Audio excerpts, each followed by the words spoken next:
अस्सलाम वालेकुम नाज़रीन। सबर ड्रामे के आने वाली एपिसोड में आखिरकार इंतज़ार की घड़ियां ख़त्म हो चुकी हैं। ओन और आयला की मोहब्बत की कहानी शुरू हो चुकी है। आयला ने जिस तरह ख़ुद को घर के कामों में मसरूफ़ कर लिया है, ओन के आने से पहले घर का सारा काम करके इसके लिए खाना बना के रखती है और ओन के कपड़े भी खुद अपने हाथों से इस्त्री करती है। तो आयला को ओन के लिए ये सब करना बहुत अच्छा लगने लगा है, जबकि ओन भी नोट कर रहा है कि आयला में बहुत ज़्यादा तब्दीली आई है। किस वजह से आई है ये तो शायद ओन भी अभी नहीं समझ पा रहा, और ख़ास तौर पर आयला की गलती की वजह से जिस तरह ओन का पाँव जला है।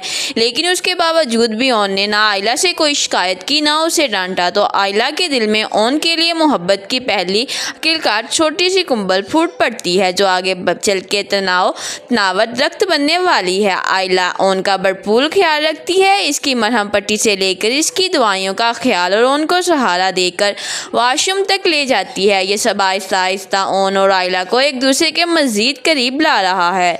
जबकि दूसरी तरफ आयला ने जब से जोया और राफिया की बातें सुनी हैं तो वो काफ़ी परेशान है अपनी बहन की तरफ से कि कहीं राफिया भी जोया के साथ वही सपना करे जो शामी ने आयला के साथ किया था।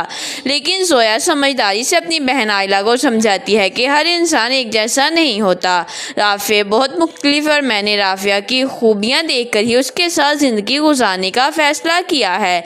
लेकिन असल मसला सोशल स्टेटस का है। क्यों ना कि आयला अच्छे से जानती है कि इसके माँ बाप, ख़ास तौर पर इसकी माँ शम्सा, कभी भी राफिया के रिश्ते के लिए हाँ नहीं करेगी, और अब तो ख़ास तौर पर राफिया का रिश्ता मुकम्मल बन जाएगा। क्यों ना कि जोया के लिए उनकी माँ राहत ने बहुत ही अच्छा रिश्ता बताया है। लेकिन जोया आयला को आईना दिखाते हुए कहती है कि कौन से सोशल स्टेटस की बात कर रही हो आयला, हमारा बाप तो जायदाद में से मिलने वाले अपने हिस्से को कब का ज़ाया कर चुका है। अब अगर हम बेहतर ज़िंदगी गुजार रहे हैं तो ये सिर्फ अपनी बीजान का एहसान है।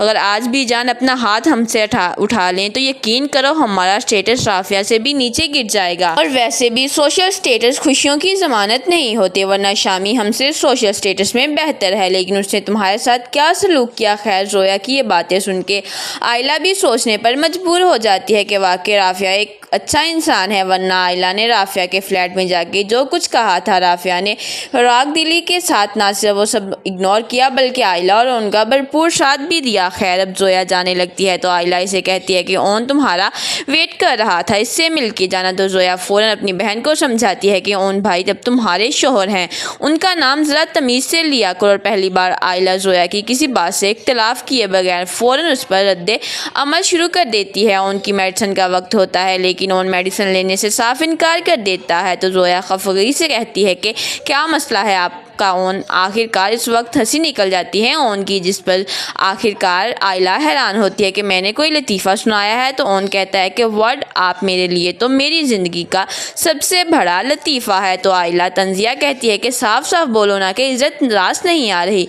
तो ओन मुस्कुराते हुए कहता है कि ऐसी कोई बात नहीं, मुझे तो बहुत अच्छा लग रहा है अपने लिए आपका लफ्ज़ सुन के, वो भी आपके मुँह से, प्लीज़ कैरी ऑन। जबकि दूसरी तरफ जोया जब घर जाती है तो एक और परेशानी इसका इंतजार कर रही होती है। अब चुना के राहत के बताए हुए रिश्ते पर बीजान को भी कोई एतराज़ नहीं, और शम्सा को भी वो रिश्ता अपनी बेटी जोया के लिए बहुत मकबूल लगा। तो वो आखिरकार सकीब साहब से कहती है कि हमें मज़ीद देर नहीं करनी चाहिए, इन लोगों को फ़ौरन अपने घर इन्वाइट कर लेना चाहिए। लेकिन साकिब साहब यहाँ समझदारी का मुजाहिरा करते हुए कहते हैं कि भाई ओन हमारे घर का बड़ा दामाद है, मेरे ख्याल से इन लोगों को अगर इन्वाइट करना है तो ओन को भी करना होगा। अब ऐसे में शम्सा को पता है कि साकिब साहब अपने मुंह से तो आयला को कभी घर इनवाइट नहीं करेंगे, और आयला अपने बाप के डर से कभी आएगी भी नहीं। शम्सा सोचती है कि मौका अच्छा है, अगर ओन आयला को खुद अपने साथ ले आता है तो साकिब साहब एतराज़ नहीं करेंगे। तभी वो जोया से कहते हैं कि तुम्हारे बाप ने ओन को इन्वाइट किया है, तुम आयला से बात करो कि वो भी ओन के साथ कल रिश्ता देखने के लिए आ जाए। तब के जोया राफिया को इस रिश्ते के बारे में बताती है तो राफिया खासे परेशान हो जाता है।